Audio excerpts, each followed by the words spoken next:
My name is Greg Leparati. Hello. I am Associate Director of Alumni Relations here at Baruch College. Welcome. So great to have so many of you here. I just want to give you a few quick ground rules. You can leave your camera on if you'd like. It's always fun to see our alumni's smiling faces during these events. But please mute your microphone unless at some point in the event we ask you to unmute it, just to make sure we don't get any errant noises during the presentation. Feel free to ask questions throughout this presentation in the chat. Alan is great at answering those questions during the presentation. And if he misses it, or if we miss your question at any point, don't worry, because there will be ample time at the end of the presentation to get to it and to answer everyone's questions. And again, this is all about asking questions to ask Alan about his journey and what he's been up to in his purchasing a condo. And so please ask many questions in the chat. There also will be a recording of this sent around after the event, so don't worry if you miss anything. Now I'd like to introduce Alan, who is sitting in that wonderful, somewhat empty room in his new condo. And a little bit of background about Alan. He is a Baruch College alum and a Macaulay Honors alum. He found that despite graduating with a degree from a business school, he actually had very little idea how to manage his own personal finances when he got his first job after college. So he decided to correct that and has become somewhat of an armchair expert on financial literacy. He comes from a low-income family and knows the negative effects of poor money management and not saving early for retirement. Alan's goal is to try to help everybody retire happily and to also help demystify financial literacy. Which is why we love having these events where he talks about a variety of different things that many people maybe don't know who to ask about these types of things. So we're very excited to have Alan with us this evening to talk about the home buying process. A little bit else about Alan: he is a software engineer at Rent the Runway as well. So just wanted to throw that out there also. And without further ado, the floor is now yours, Alan. Take it away. Thanks, Greg. I always enjoy introductions. But yeah, thank you to everyone for coming. I know I haven't been doing these for a while. If you have attended previous sessions, so welcome back. If you're return attendee, if you're not, welcome. Always happy to have more people here. But otherwise, this presentation is about first-time home buyer in New Jersey. I purchased a home in New Jersey. My parents actually never had a home. No one in my immediate family did, so I'm the first one in my family to buy a home. And a lot of it was very new and confusing. So I'm hoping that this presentation will clear up a lot of those things, or at least I can point you in the right direction in terms of who to ask and where to go from there. And so I do have a bunch of slides prepared, but obviously the name of this presentation is Ask Me Anything. So feel free to ask me. I can't guarantee an answer. What I can guarantee is, I could point you in the right direction at the very least.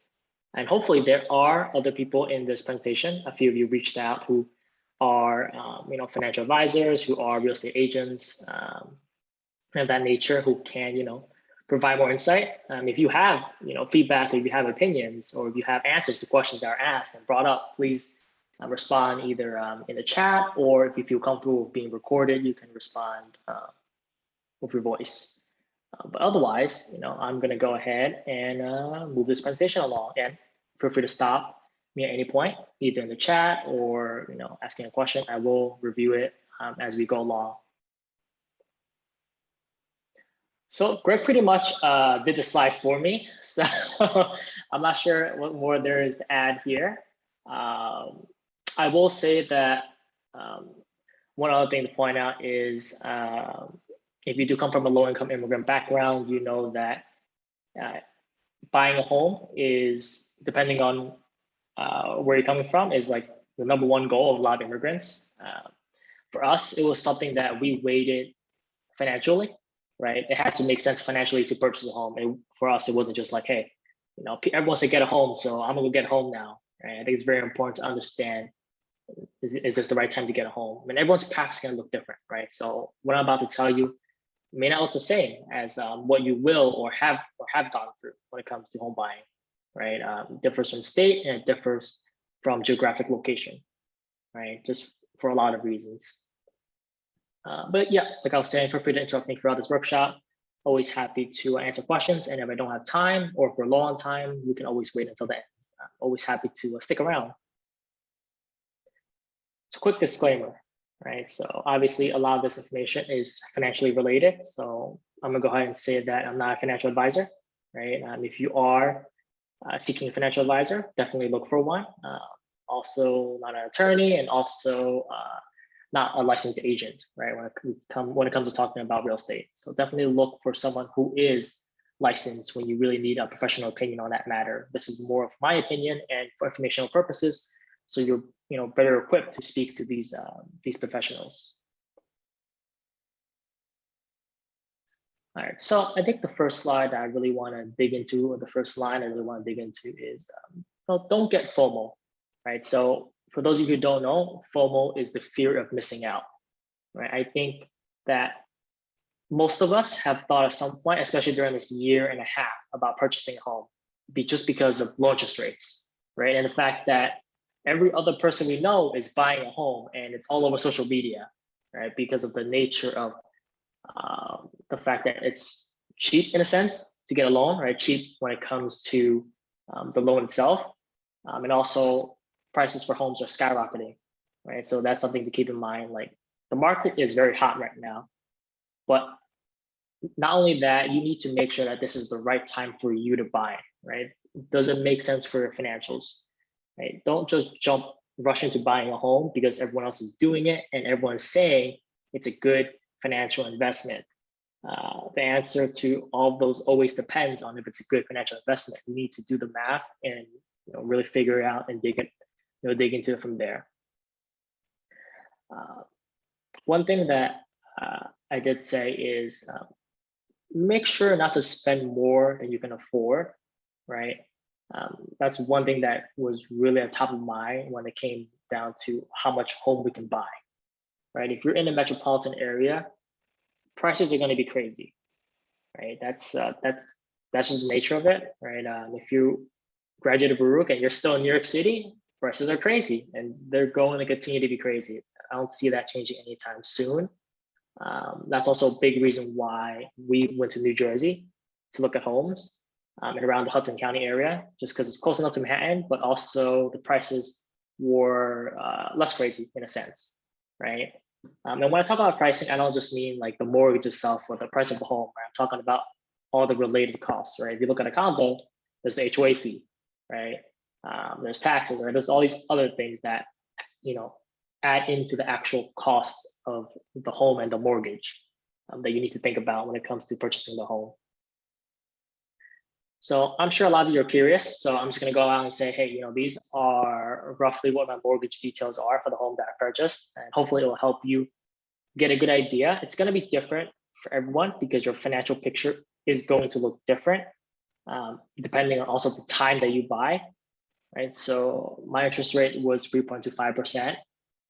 And that's a little high for the past year and a half, right? Given that sometimes it dipped below 3% and whatnot. This is also on a 30-year mortgage, right? So some of you may have lower interest rates or some of you may have higher interest rates. It really depends on which lender you go with and if you took care of your financial health and if the lenders think you did so, right? So that's one thing to keep in mind.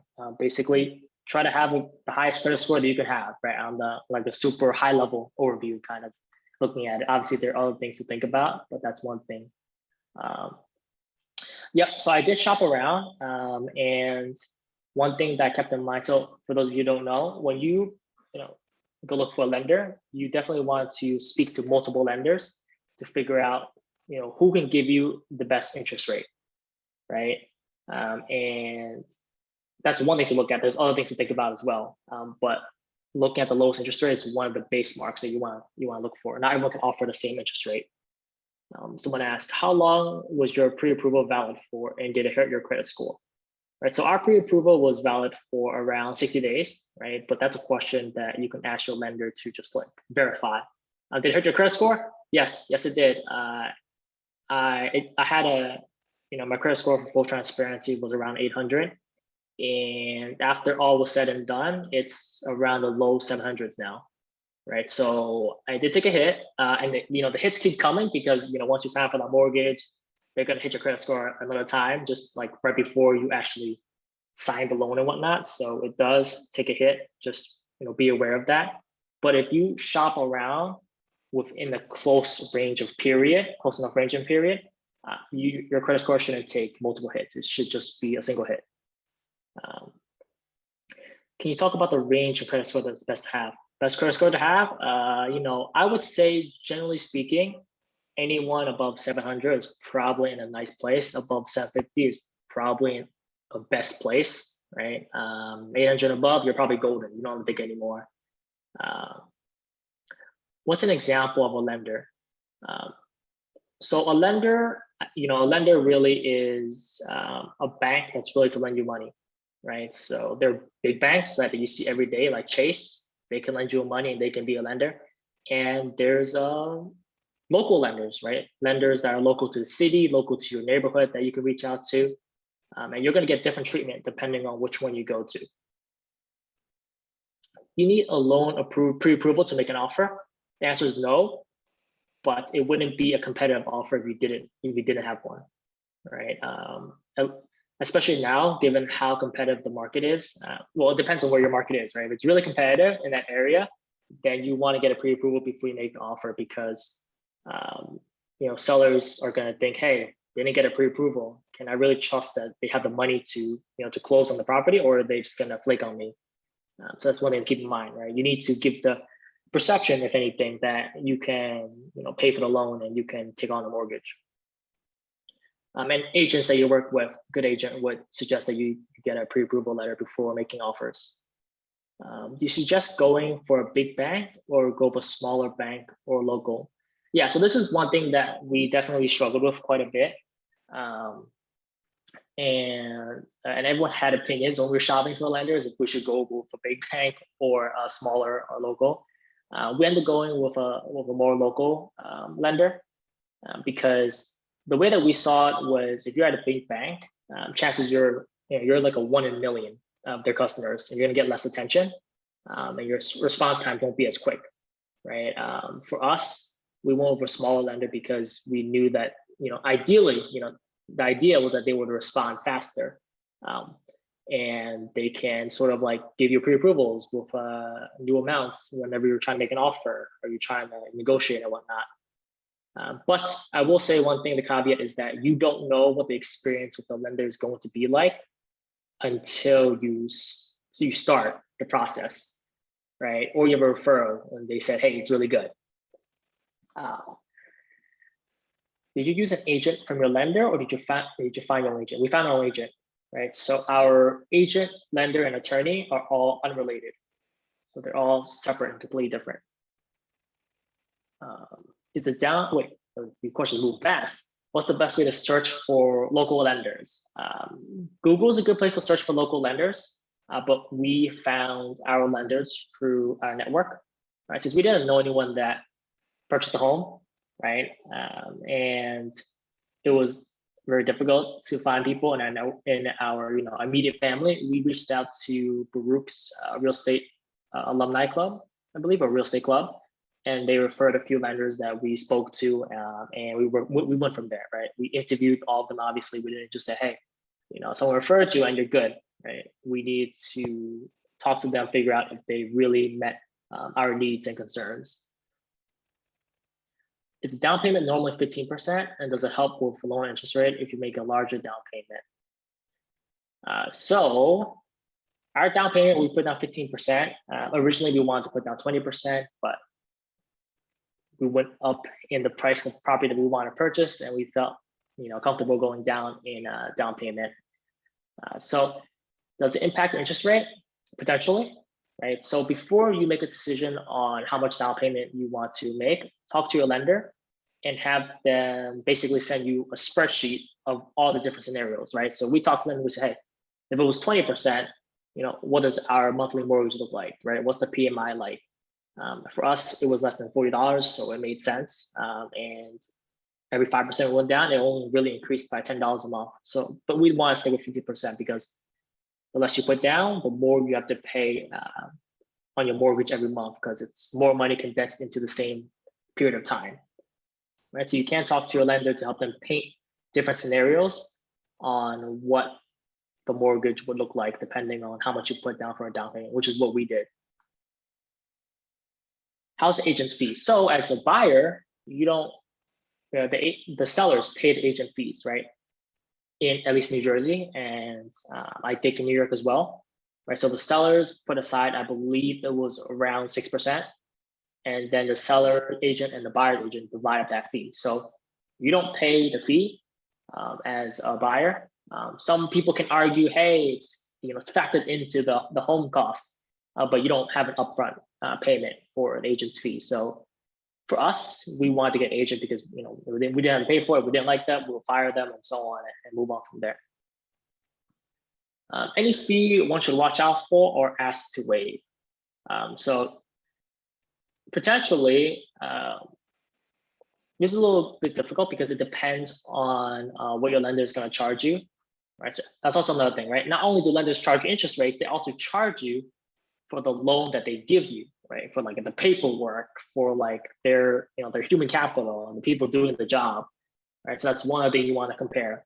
And you can ask for discounts on it if you have multiple lenders, and you can sort of like negotiate, right? Just get them to lower the cost or give you credit, right? What percent do you suggest for a down payment, and how much are closing costs typically? That's a doozy. So I would say that if your credit score is really good and you can afford the PMI and it makes sense, right? You can put less for a down payment, and it also depends on the type of loan that you're getting, right? We got a conventional loan. We didn't get FHA or VHA or any of those other types of loans, which have different down payment requirements or minimums or maximums, right? So I would say you have to decide what makes sense for your financial situation, right? The big thing that's going to tip the scale is basically how much am I going to pay each month, right? Is it, the less you put down for a down payment, the more you have to pay. So you have to make sure that it makes sense for that 30-year period or however long you plan to get a loan for.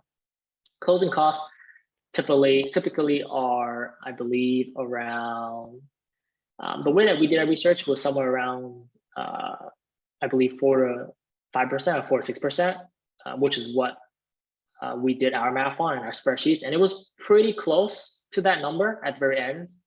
4 to 5%, 4 to 6% of the price of the home is what we did it on. So it's not cheap. It's not necessarily low cost. It's definitely a big chunk of change that you just pay and you don't get back, basically. Did you check or apply for any federal and state incentives for first-time home buyers / minorities? Yes, we did. We didn't qualify for any of them, unfortunately. But definitely do check. And if you have a good lender, they're going to check for you, right? Or ask them to check for you if they don't check for you if you have a good lender. But we didn't qualify for any of those. But this is a quick Google search away in terms of just typing in your state and say, first-time home buyer, grants, right? And you'll find something. We didn't qualify though, but you can definitely take a look. Same question of the grants. We didn't qualify, but look and ask your lender, right? And you might find out. Is that $40 a month? Yes. So the PMI, private mortgage insurance, is $40 a month, and you have to pay PMI if you put down less than 20%. And the PMI, at least for our conventional loan, does go away after we hit 20%. And it will say that in your contract when you're signing it for the lenders.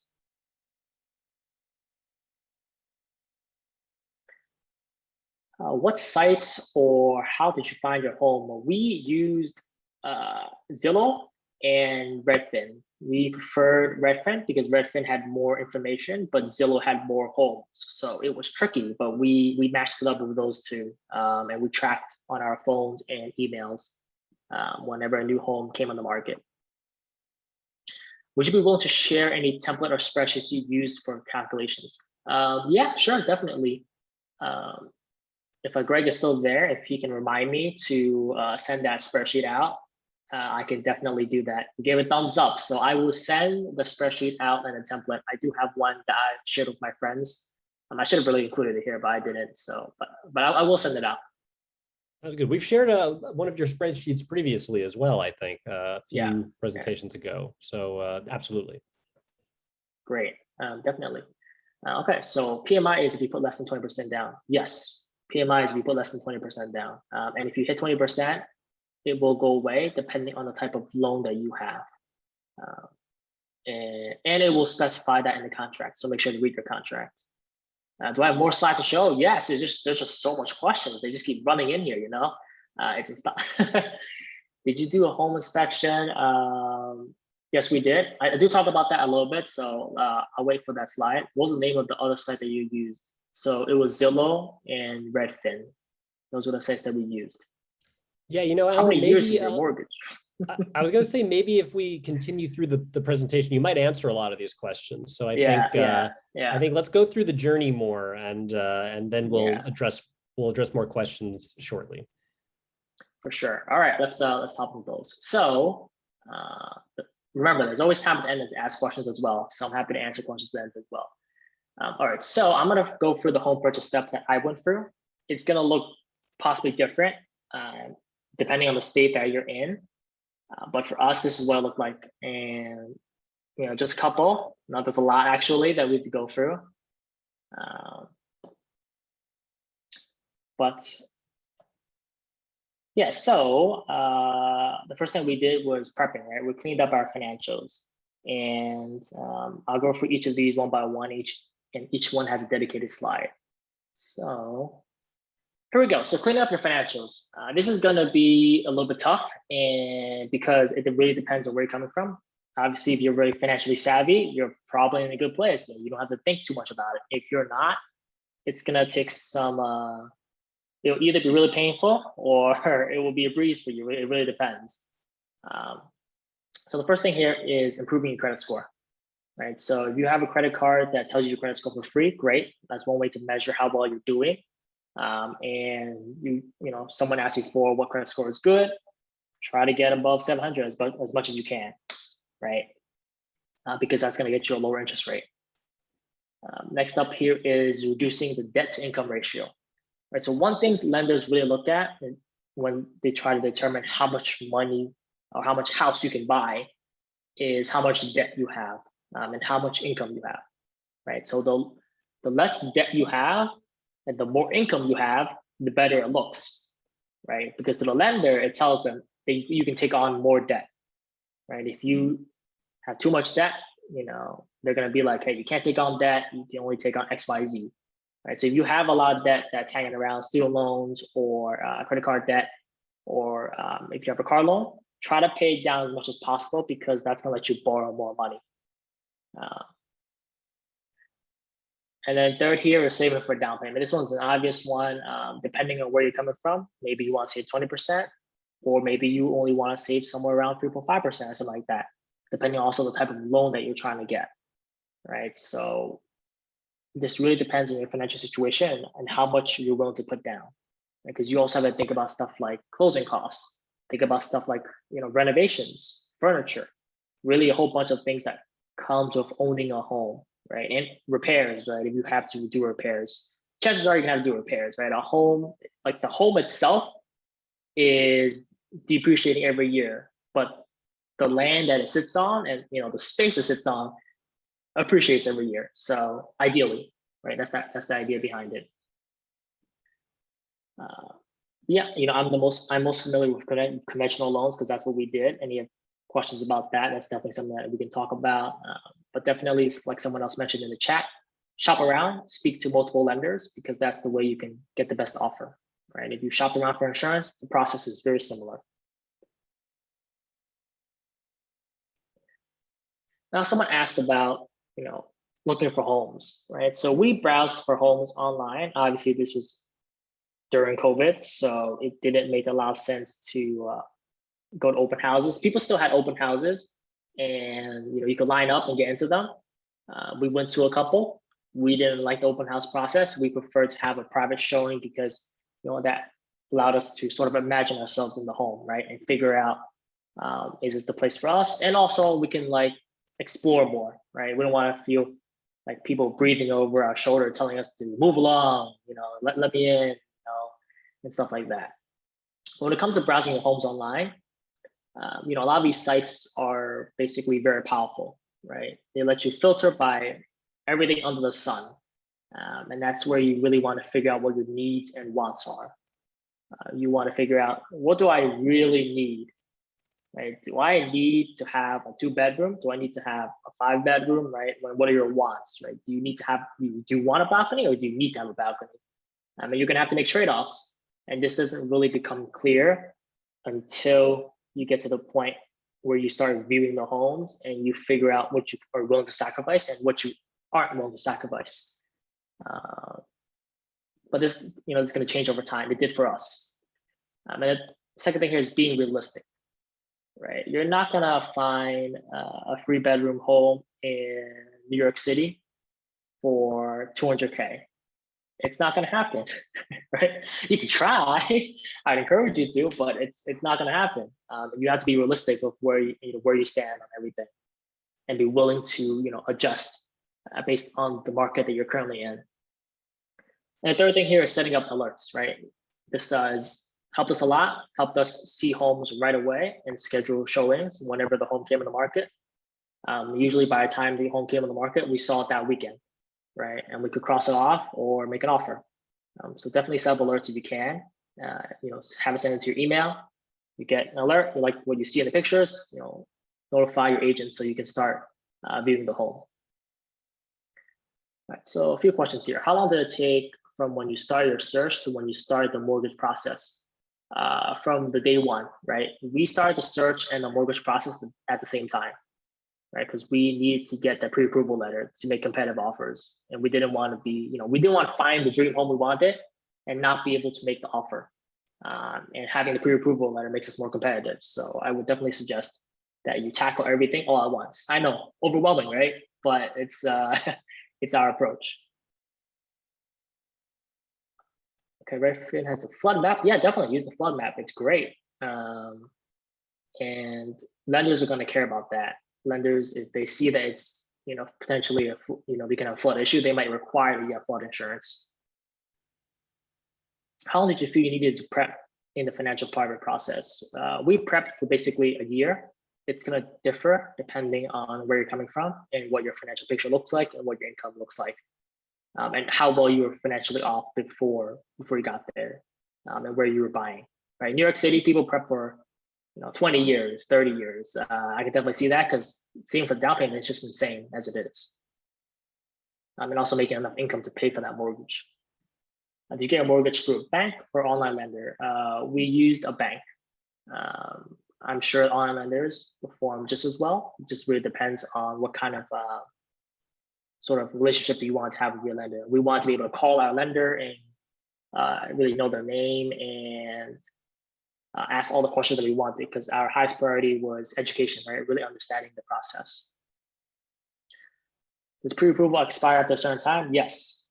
I believe ours was 60 days, but you can talk to your lender to figure out how long it takes before it expires. Why Jersey and not New York City? Price. Price was the biggest factor. We got a 3-bedroom home with a garage that I built a gym in, and also we had still space for parking in Jersey for around $400K. You're not going to find that in New York City. It's just not going to happen. So this was the part of us being realistic about it, right? It was very difficult to find, or it doesn't exist. So we went to Jersey, and we found something that we liked. It's all about making sacrifices here. So that's the common theme here. All right, so interviewing, right? So we spent 2 weeks interviewing these professionals to help us basically purchase a home, right? You're gonna need a lender unless you can pay all in cash. We couldn't do that, so we had to go find a lender. You had to interview multiple lenders, get the interest rates, and really figure out where they were coming from, and if you want to work with them. Same thing for attorneys, right? Usually attorneys, for at least in our area, you pay a one-time fee, flat fee. That's the attorneys that we spoke to had that kind of pricing model. Other attorneys might have you pay by the hour. I would suggest doing the flat fee because by the hour it can get really expensive and you can't control the cost there. But attorneys, every attorney is going to tell you that real estate is going to be a cakewalk for them. Don't believe them, because you have to work with both they have to work with the seller attorney and the buyer attorney, right? So both of them have to be good. Chances are, that's not realistic, right? Someone's going to drop the ball somewhere when it comes to if both sides can get the job done. So do your best. Try to find someone that was a referral, right? Make sure that they're good and they're responsive, because they have to explain and make sure that they can protect you. So a few questions here. Did you do an education program to help with closing costs of the home? We did not. We spoke to our lender about it, and they said that it wouldn't have helped. But I know that a few big banks do education programs so that you can sort of lower your cost to borrow. We're currently looking for a home purchase with a VA loan. Do you think it's a good idea for New York City, or just go a conventional loan route? So this is what I hear from our lenders and our agents when we were doing this process. In super competitive markets, anything besides a conventional loan or an outright cash offer is not going to be attractive to the seller because there's going to be more inspections, more barriers in place to close on a deal, and anything additional on top of a conventional is going to cause issues for the seller, right, if you will. Sometimes you can convince them, but it's going to look less competitive. But that is very dependent on the market. So the best way to find out is actually during the interview process. Someone asked, what do you need to ask lenders and attorneys? Ask them this, right? If I have a VA loan, is that going to be competitive for the market that I'm looking in, right? At this very moment in time. Someone said, we use a VA loan, no issue, right? That could potentially be your case. And I think the best way to find out is really speaking to the experts. And if you're interviewing multiple lenders, multiple attorneys, multiple real estate agents, they should all give you a consistent answer, right? Either it's competitive or not competitive, either it's realistic or not realistic. If they all give you different answers, something else is going on. Either, there's a group of agents, attorneys, real estate agents, or lenders that you don't want to work with because they're lying to get your business, or the market really might be hectic and evolving rapidly. So it's a good idea to talk to multiple people and get a gauge on the market, right? How do we know what to ask lenders and attorneys? We did a lot of research on Google, really, about what to ask and what made sense, right? For lenders, our focus was really interest rates and how responsive they were. For attorneys, it was really about education, right? And how much experience they have with contingencies and protecting their clients. Right? Everyone's gonna say they're fantastic. You have to be really good at detecting if they're really if they're being truthful about it. How do you choose attorneys and real estate agents to interview? We used a mixture of our connections, right? Reaching out to our professional connections, and also Google, right? Google isn't bad. People are usually very honest online, almost brutally honest. As long as you're not looking at a fake review. But we found our lender and attorney through referrals, and we found our real estate agent through just Googling. Right? We got referrals for all three, but we found a real estate agent that worked for us. When you talk to a real estate agent, I think the biggest thing to figure out is, what are your expectations? Do you expect this real estate agent to find all your homes for you? Or do you expect them just to educate you about the market, right? Help you negotiate, right? What do they want to do for you? And really getting clarity on that is very important, because if you don't, you're gonna have expectations that might be might be different between the two parties, and that always gets hairy, right? Our real estate agent really didn't send us any homes, right? Because honestly, we found all our homes online. right? We got information quicker than he did, unless he was looking at a home that didn't want to go on the market. But most homes, they're going to go on the market because of how competitive it is right now. I don't really see a reason why, unless there's an emotional reason or reasons outside financials, that someone will list their home privately. In that case, only your real estate agent will know that this home is going on sale. But otherwise, our real estate agent, his job was really communicating, talking us through the process, negotiating on our behalf. He actually got our home down a couple of $1,000s because he negotiated on our behalf, and he walked us through this game plan. So it's very important that you have a really good agent. And the one thing is, if you find out that they're incompetent, there's incompetent people anywhere. There's incompetent professionals out there.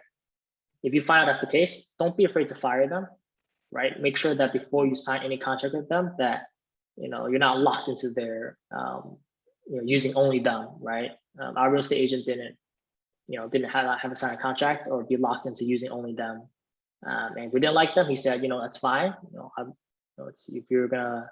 If we don't work well together, that's what it is, right? We'll move on to a different agent. And you have to be honest with this and really decide on where you want to be in that process. All right, next up, we have home tours and making offers. All right, so for most people, this is the fun part and also the stressful part. Fun because you get to see a bunch of different homes. You get to see, dream about what it feels like to be in that home. The stressful part because you have to make an offer. And just like how you apply for a job, they have no obligation to respond to you. In fact, most of the time, they just don't respond depending on where you are, right? I think that if you're in a very competitive market, they're going to try to start a bidding war, right? With all the people who made offers. We weren't in a competitive market in our area of New Jersey. So it was either like one offer, and if they didn't like it, they would just not get back to you and take another offer and call it a day. But throughout this process, make sure that as you tour homes with your agent, right? We really preferred having our agent there because we didn't know the first thing about buying a home. If you're experienced, you're fine. But we were not experienced, and we really needed to have our agent there to walk us through what it meant to buy this home, what can we expect in terms of costs, and what looks like it needs repair. Right? He's going to eyeball it, or they're going to eyeball it until you get an inspection in there. But it's better than making an offer without knowing. And then while you're doing this, make sure to talk to your attorney and lender to keep an update on a search. Right? If you're going to make an offer, let them know so that they can prepare to sort of like review that offer, to start the mortgage process once you have an offer and they received it. It's also an opportunity, like I mentioned before, to figure out what your wants and needs really are. You'll learn what you love and hate, or like and dislike, right? I think after viewing a couple of homes, we really figured out that we valued having natural lighting, right? And that meant we should go to view homes at a certain time of day so that light can go through the windows. And we would do stuff like go on Google Maps and see what face or where the windows were facing to figure out if there was natural lighting in the home. And if there weren't, we just wouldn't view the home, right? So there's a whole bunch of things you can do to narrow down homes before you visit them. The last thing here is agents should negotiate on your behalf, right? They should help you figure out what the best price is. And the best price is always the lower price, right? So a good agent will acknowledge that if they negotiate a lower price, they're going to get paid less, but they represent you and you are their client. So it's in your best interest that they help you negotiate a lower price. So they will work toward that. All right. So one thing to call out here is that an accepted offer is really the beginning of another journey, right? Someone asked a great question. Is there a site you recommend to find information about safety of a neighborhood? That's a great question. And our approach to it was actually very interesting. We did a couple of things, right? First, we Googled the neighborhood to figure out, hey, are there any news headlines that are striking or pop up in here? If you are in New York City, I'm pretty sure has a crime map that you can look at, a crime rate map. Obviously, you know, those are skewed. There's issues with statistics, but it'll give you an idea. But one thing that we really liked doing was once we found out what the building was, we actually sent an email to the local government asking them about any police reports, any 311 calls in the area, like what is wrong with this home, and you must have a public record of it. So let me know what's wrong with the home. So you can do that. When you find your dream home, contact your local government and ask them about that address and see if anything pops up. I've gotten, you know, loads of police reports. I've gotten loads of 311 complaints for specific homes because I was interested and then not interested because I found that there was issues with the neighborhood itself. Would you ever recommend buying a home without an agent? I actually have a friend right now who's trying to buy a home without an agent. I would say I wouldn't recommend it because you don't pay for an agent upfront, at least. And personally, I knew nothing about the home buying process, and an agent really made a difference, right? My agent, it differs, right? Sometimes you have a bad agent, you know, you're turned off, you don't want to deal with these people anymore. For us, our agent was fantastic. He knew exactly what to say, and he always responded within 12 hours, I would say. So we had an amazing agent. That might not be your case, right? So it really depends on who you get as your agent, and that'll paint the experience for you. The buyer's agent gets paid by the sellers. Was there a condo board or HOA you had to interview with? No, we didn't have to do an interview. So usually if you do co-op, if you're buying in New York City and you're looking for lower prices, co-ops usually are the most affordable out of the condo and the house. So if you do co-op, you're probably going to have to do an interview. But for us, we didn't have that. Our condo didn't require an interview.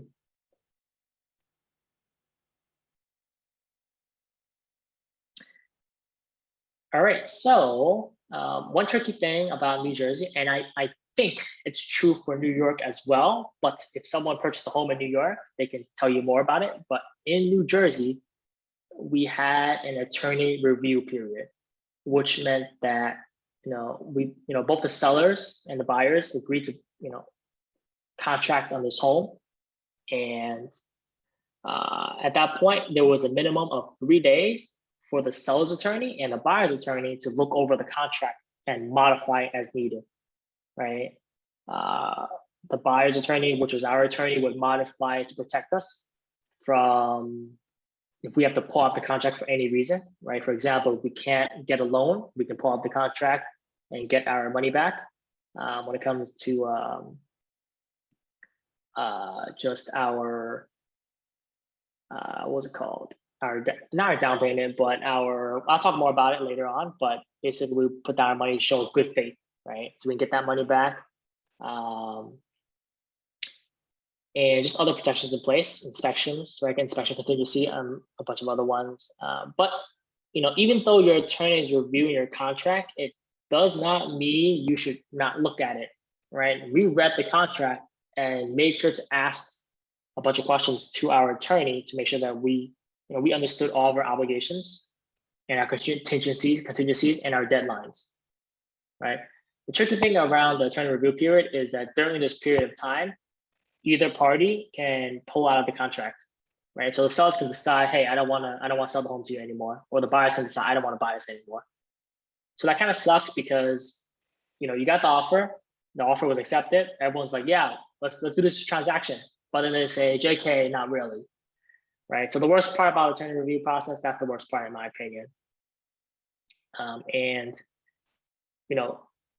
sellers will show their homes to other potential buyers during this process. So just be aware of that. How did you find your attorney? I emailed the real estate, the Baruch Real Estate Club, and they sent me a couple of referrals, and I found my attorney that way. Did you interview residents of your building to get a take on how life was before you made the offer? We didn't interview residents of the building before the offer. We spoke to them after. So if you have a chance and if you're not shy, try to talk to neighbors, of course, if they're comfortable with it, about how the building is and also how the neighbors are, right? So we luckily for us, we had the opportunity and we were able to talk to another person in our condo, which gave us a lot of insight into the condo board and onto how the condo is managed. What would be the most important thing you think? In my opinion, in our experience, it was a good agent, right? Our agent picked up the ball where our lenders and attorneys dropped it. So, if you're gonna get a good agent, attorney, and lender, at least have one that's really good. That's really good. How do you keep closing costs down since there's so many fees elsewhere? Ask for credit. It's tough because we are in a competitive market. Everyone's trying to buy for home. But you can try asking for credit either from your lender or the sellers. But the sellers might not bite and they might take it the wrong way. So try your lender first. But there's really no reason for anyone to give you credit right now. But it doesn't hurt to ask, especially if it's your lenders. But yeah, that's one way to keep it down. People talk about sellers paying for your closing costs. I don't think that happens anymore in competitive markets or in the market that we have now because interest rates are so low. Everyone's buying a home. There's no reason they would pay for your closing costs. So probably best to just save up for it. What is the example of a lender? I did go over this before, but basically it's banks that are willing to lend you money. So the big banks like Chase is one example. All right, so that's a lot of information. And before we move on, here is a picture of me pulling off my fridge handle just to lighten the mood a little bit. So we bought, the fridge came with the home and then the handle came off like a day or two after. So you can expect things to break in your home after you close. They won't break before you close, but it will break after. So, one thing to keep in mind is that in addition to everything, you should save up money to replace appliances, right? Chances are the contractor is going to tell you what kind of fridge is it? It's a GE fridge. They had it for over 10 years. At what point is the buyer's liability? That's a great question. And once the keys end up in your hands, the buyers are basically, they're done. They're not gonna deal with it anymore. You are free, of course, to sue them in small claims court, but it's gonna be a tough case, and you're probably better off just replacing that appliance because it's really hard to prove that sellers didn't or knew something that they didn't disclose to you, right? It's really hard to prove that sellers knew, hey, the roof was leaking or there was mold, right? If they knew it and they didn't tell you, that's an issue. Unless you have that in writing somewhere or recorded somewhere, it's difficult. And chances are you're probably gonna just leave it be and just buy a new fridge like what I did. Did the lenders pull both you and your spouse's credit? Yes, they did, but you can avoid this if you don't want your spouse on the loan. You could just say, hey, they're not gonna be on the loan, it's just gonna be me on the loan, and you could put them on the title, right? So obviously if your spouse or you have credit that isn't as great, maybe only use the person who has great credit, unless you're in a situation where you need both incomes to get the loan, right? So it's gonna be a tough one. Can one single person buy a house for 400K? Yes, if you make a lot of money, anything is possible.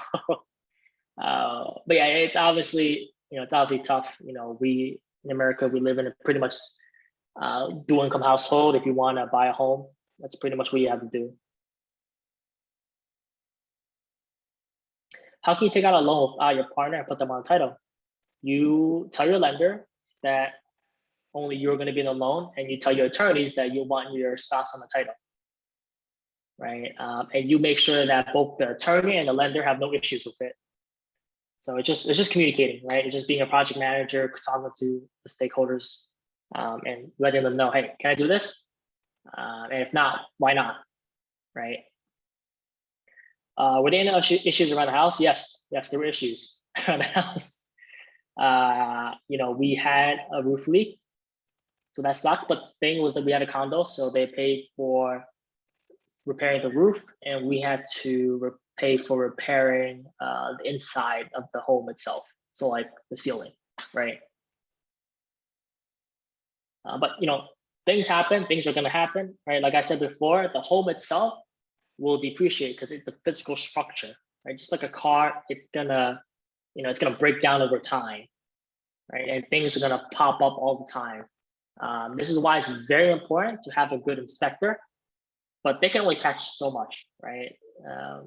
Once you find problems, you can ask for credits, which we will talk about in a little bit, actually. All right, enough of the fridge.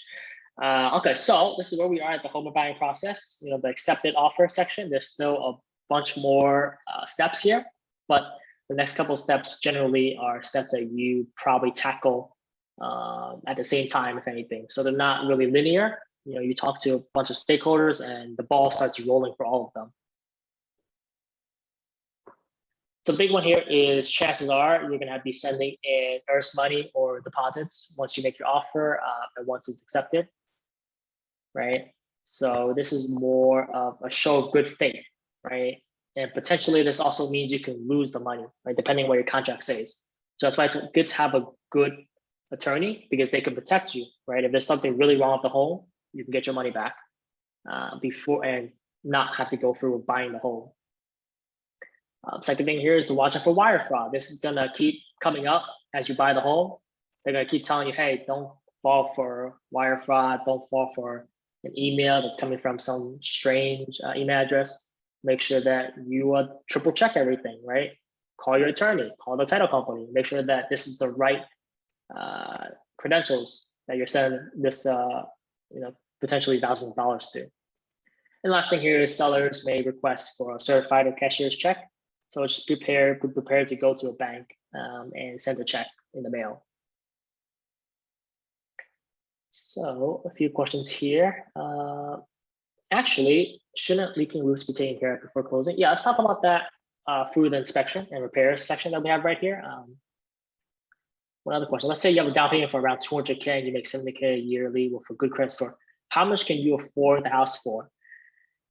So, I can sit down here and tell you exactly what you can afford, but it won't matter because it will differ from lender to lender, and you won't know the answer to that until you talk to a lender, right? Because they need to know more information around your financial picture before they give you an accurate number.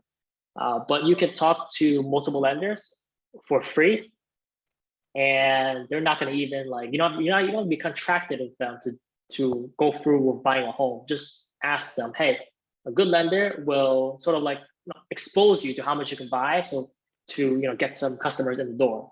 They're gonna tell you, hey, you can buy XYZ amount, just so you have a good idea. But talk to them, and they will tell you exactly what you can buy.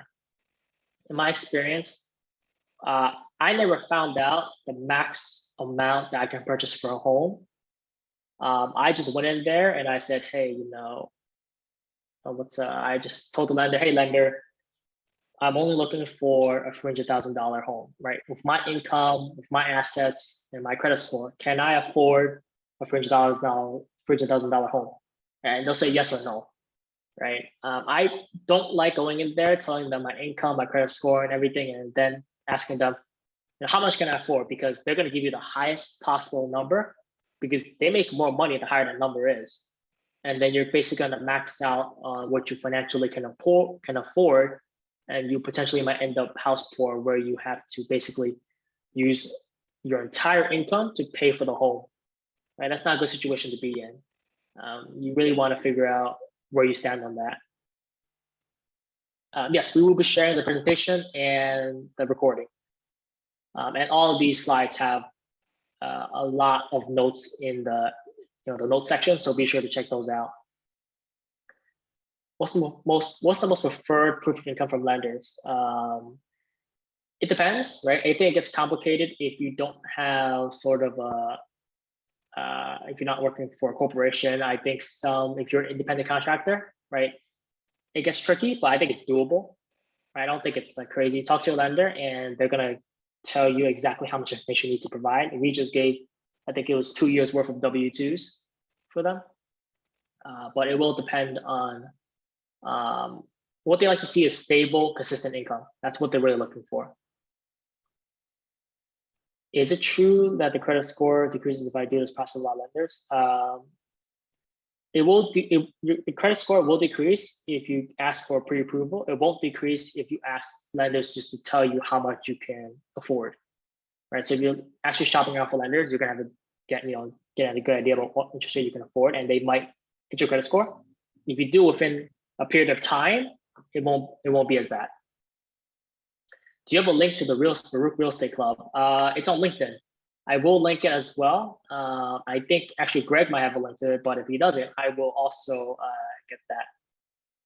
Is your maintenance cost high? It is not. It's less than $200, and that's one thing that we really looked for when it came to HOA fees. Right? We really wanted something that was affordable.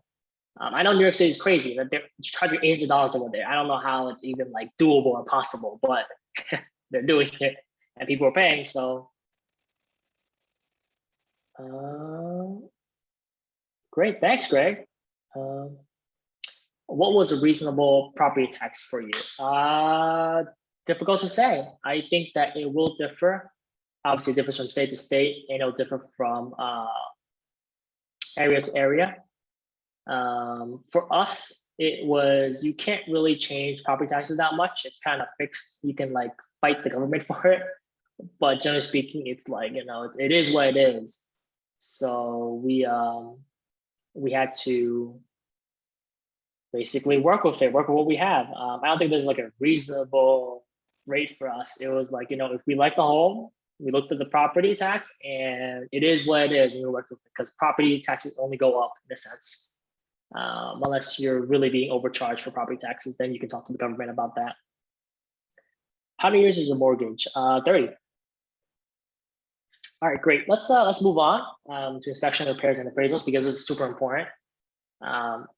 So when you buy a home, you want to make sure that it's not broken, basically, right? There's no problems with it, or there's minimal problems. There's always going to be a problem with a home. If you get an inspection and there's 0 problems, unless it's like a super new, a new house, a new build, chances are there's still going to be problems even with that, right?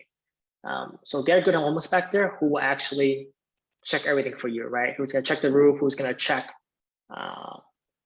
appliances, who's going to check the flooring, who's going to check the bedroom, who's venting, and all that, right? You want to make an electrical, right? They're sort of like a catch-all kind of solution. But if they find something that's wrong with the home, they're going to tell you to find a more focused, expert, right? So our inspector said, hey, there might be mold in your home. So we reached out to mold experts who came to look at the home, and also roof experts to come look at the home. So we definitely had people take a look at our home who are experts and really try to diagnose the issue. Unfortunately, that doesn't mean they catch everything at the end of the day, right? Since our roof still leaked, even though we had a roof expert come look at it, sometimes you can't win everything, right? So that was rough. We did find issues with the home, small things here and there, and we basically told them either give us money for it, which is credit, or repair it. And they opted to pretty much repair everything, which worked out for us. And the third thing here is the lenders also have an appraisal, right? And this does not really mean anything in terms of the value of your home on the market itself. Basically, the bank wants to verify with a third party that your home is worth what you offered for it, right? If your home was, $400,000 and it appraised less than $400,000, the lenders are not going to want to lend you money because the home is not worth how much you're spending on it, unless you're willing to make up the difference of that in the appraised price, right? If they're appraised for more than $400,000, then it doesn't matter to them; they're gonna lend you the money. But yeah, so appraisals really are a problem really when if it comes up short the offer or the amount that you offer for the home. Were tenants in your condo before you purchased it? No, it was the owners themselves who were in the condo. So any advice for tenant problems or advice on foreclosure homes? Get a really good attorney. Get a really good attorney to walk you through that process, because I heard it's a doozy and it can get complicated. I wouldn't touch one of those for my first home, to be honest. But if you had to, find a good attorney. All right, so next up is lender's mortgage underwriting process, right? That's actually a great question. Who paid for the roof leak after the purchase? So the HOA paid for fixing the roof, and I paid for repairing the inside of the home, right? So the ceiling. So if you have an HOA, they will pay for the structure of the building, but you are responsible for whatever's within your four walls of your home. Generally is the rule. Obviously, it will differ based on their condo, and you can read the condo bylaws for that. If you own a house, obviously you're paying for everything because you're the only responsible party here. But yeah, we couldn't go back to the sellers to fight them about that. That was a lost cause. So lender's mortgage underwriting. So basically this process is where the lenders will take your loan and all your financial information and give it to the underwriting team, which basically tries to verify, hey, is this person good for the loan? And they're a completely separate team. And then your loan officer is basically talking to these underwriters to, sort of figure out, hey, is this loan good? If it's not good, what are your concerns? How can we resolve these concerns? Right. So you're basically playing a game of telephone where the underwriters will nitpick every piece of financial information you have in the tiniest detail.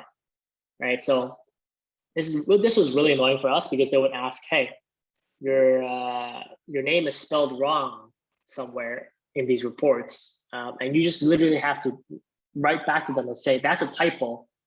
And then move on, right? So stuff like that, they'll nitpick on everything. So just be prepared to, respond as quickly as possible, right? Don't keep them waiting. If it came that day, try to respond that day and tell them, hey, that's not an issue, move on, and so on. And your lenders will walk you through this process because it's in their best interest to help you get their loan. And try not to get mad at your loan officer or your lender, because they're not the ones that are underwriting. It's a separate team altogether, and they're just working through the process.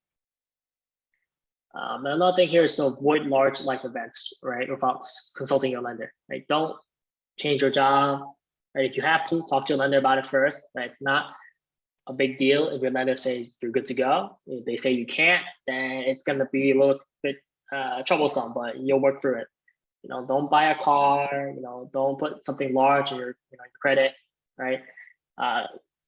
Definitely, if you have to do a large life event that involves money or the income that you bring in, talk to your lender first about it. Just send them a quick email and you'll figure out if you can't do it, or just wait until you close on the home, right? You don't want to throw any wrenches into this delicate process. Last thing here is that you will be receiving closing disclosures throughout this entire thing. And closing disclosures are basically these giant contracts in the lender outlining everything in terms of the terms, how much money you owe, how much your mortgage would be, your interest rate, so on. So make sure you read all of them and point out any mistakes that they have, right? So that they can correct it in future closing disclosures. Just don't be like, hey, it looks right to me. I'm just gonna sign right here, right? Read everything. I know it gets repetitive, but it's very important that you correct any mistakes that exist, because if they do exist and it's time for closing and you catch it at the very end of closing day, it's gonna be a headache, right? So make sure that and point out any mistakes.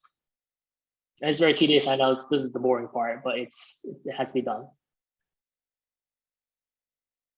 And while you do all of that, you do have to shop for home insurance, right? So lenders do require you to have home insurance to protect your loan or protect their loan to you. Because if something happens to the home, they need to be able to recover the value of that home. And this is where the home insurance comes into play. So, shop around for home insurance. If you shopped around for car insurance or any type of insurance before, you know that you have to find the best deal that fits not only your needs, but the lender's needs, right? So the lenders are going to specify in those closing disclosures what type of insurance to get and how much coverage you can get or have to get on a minimum. And you can add more as you see fit. And usually the cost of home insurance will be included in your monthly payment, right? So that can change from year to year. Where does the mortgage insurance come in? So mortgage insurance, PMI, if you put down less than 20%, lenders will tell you how much the PMI will cost. And generally it doesn't go away until you've paid off up to 20% of your loan, or you have 20% equity on your home, right? So you can't shop around for that. The lenders are gonna say, here's the price for it and here it is, right? Home insurance, on the other hand, you can't shop around for, and you can lower the price of that if you find, an insurer that works for you. But even if you don't find the best deal, not a huge deal, because you can always change your home insurance generally next year, right? Make sure you talk to your lender and see if that's the case for you. But come time next year, we're gonna shop around, right? And we're gonna find a better deal, and we're gonna go with that company instead of the current one we're using. But that's something that can fluctuate from year to year, based on and that will impact your mortgage payment. All right, one other question. So the bank is charging a lender for insuring their loan. Yes, the bank is charging you for insuring their loan. Sucks, doesn't it? But yeah, that's what's happening. So that's what home insurance is. For PMI, they're basically also charging you. They're charging you in every case. So it kind of sucks, isn't it? But yeah, that's the case. So, it's sort of an incentive, if you will, to pay 20%. But it really depends on what your PMI is, right? Is it like $40 or is it like $200 every month? So that's money that will never go back in your pocket. It doesn't go into equity. It doesn't go anywhere. It just literally covers the bank's insurance every month. All right. So, you've completed everything. You got to the final part. You're up. You're doing the final walkthrough and closing. This is the most exciting part because you're almost done with everything. So usually here, all stakeholders, right? The lenders, the attorneys from both sides, you are in agreement on what all the terms are. The deal is settled. And then 3 days before, you close, you're going to receive the final closing disclosure. So legally, they have to give it to you 3 days before. Does it always happen? It does not. But legally, they're required to give it to you 3 days before. There's something to keep in mind. And this final closing disclosure will give you basically the final numbers, right? This is going to tell you exactly what your closing costs are, right? So every number before this one is going to give you an estimated closing costs. This one is going to tell you the final number. And you have to double check every number, make sure everything is correct. We got numbers that were wrong in ours, so we had to correct them, but make sure everything is right, and follow the instructions for how to get the money. The rest, which is the rest of the down payment plus the closing costs. Either you have to wire the money or you have to bring a check, right? A cashier's check, a certified check to your attorney, right? So figure out where that is, ask your attorney, and try to keep communications as open as possible when you're speaking with them. And once you have that, you go through the final walkthrough, which is where you basically go to the home that you're purchasing, and you literally walk through it with your agent for the last time before you actually own the home.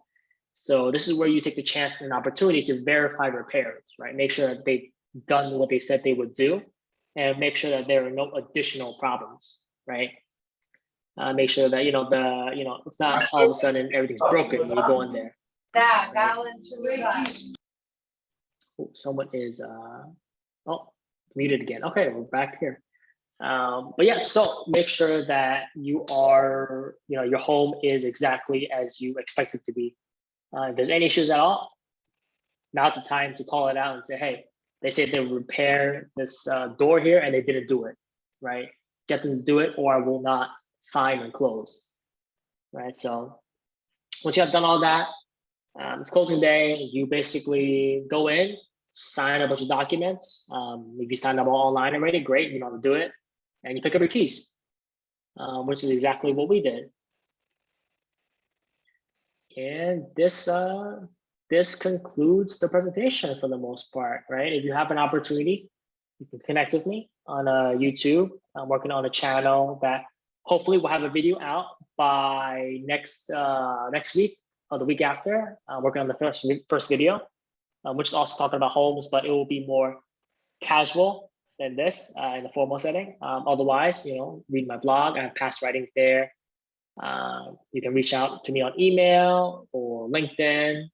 But my next workshop is going to be in spring 2021. Feel free to recommend topics. And, thank you so much, Alan. You can find, excellent as always. Now, I'm sure we're going to be getting a few more questions, so we'll definitely tackle some of those. I did want to say for any alumni who have to, leave the event, I just want to thank you for being here, and that we will definitely send a recording and the slides out as well. Alan, feel free to answer some more questions coming in. Yeah, for sure. There's a lot of questions coming in. And I did see someone say, how do I update my email address so I can learn about future events? Feel free to send me a message right here and I'll put that information down.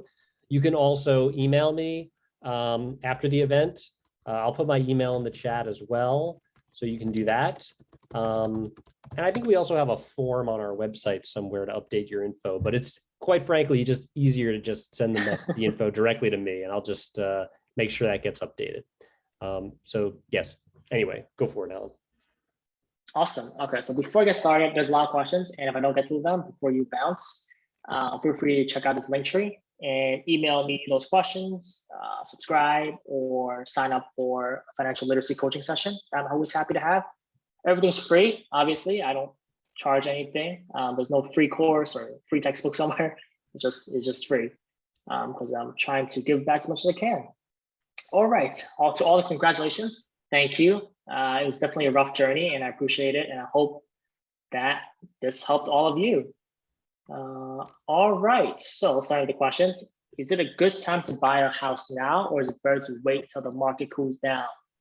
Yes, that's the $1 million question. The problem is that the market is hot right now because it is, it has favorable terms for the buyers in a sense, right? Interest rates are low, so your mortgage in a sense is going to be eroded by inflation over time, right? So interest rates make sense to buy now. If you wait for it to cool down, potential interest rates can go back up and you have to pay a lot more money for your home, right? So either way, the home can become affordable or unaffordable. It's hard to say where the market's going to go. And if when it cools, you can still afford said home, or the prices will keep going up, right? So personally, we wanted to buy now because interest rates were low, which to us just meant that our entire loan is going to be worth less every year because of inflation. Can you back out if things weren't repaired, or do you have to wait for them to finish repairing again? Great question. It's really a question for your attorney and what kind of contingencies that you have, right? Obviously, talking to your attorney and talking these things out will work out best, and every situation is going to be different, unfortunately, right? Can the sellers force you to buy the home if they promise to repair it? It depends. What does your contract say? Make sure to read your contract to really understand where they stand on repairs, right? If the answer is yes, make sure if you have a good attorney, they're going to protect you. That's one thing to keep in mind. But for us, if it wasn't repaired, we would have told them to repair it and we would have pushed out closing day. Kind of sucks, but it had to be done. do you see a downturn in the market? Like I said before, hard to say, right? If you look at what the news and media are saying, it seems like that's the case, but people are always going to say that's the case until one day they get it right, and then they celebrate the fact that they got it right because they predicted it. There's a downturn every day. So just something to keep in mind. Just because there's headlines about it doesn't mean it's true. But if you predict it to be true every day, you'll get it right one day. But the short answer is I don't know. No one's gonna know. You won't really see signs of this until after the fact, where you can sort of like say, hey, you know, this is what it is. Can you share your real estate agent's contact information? Yes, I can. So one thing to keep in mind is that he is only licensed, I think he's licensed in both New Jersey and New York, but he only really works in New Jersey, right? So if you're serious about buying a home and you want to, buy a home in New Jersey, this is the way to go. I 100%, 1000% would refer him because he's probably the best out of the three that I worked with. But you can find his information here, that I've linked here below. His name is Jason Joseph, great guy. And we worked really well together. Also very responsive.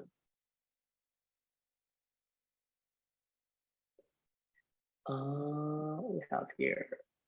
You know, I just wanted to also note that the Real Estate Club, which I will share the link again for that, but the Real Estate Club is technically mostly for alumni who work in real estate. So if you request to join the club, they either might not accept you or, I can't guarantee you'll be accepted. So another option is to, you could reach out to us, the Alumni Relations Office, if you're interested in being connected with an alum in real estate. Or what I would strongly recommend is go onto LinkedIn, linkedin.com/alumni.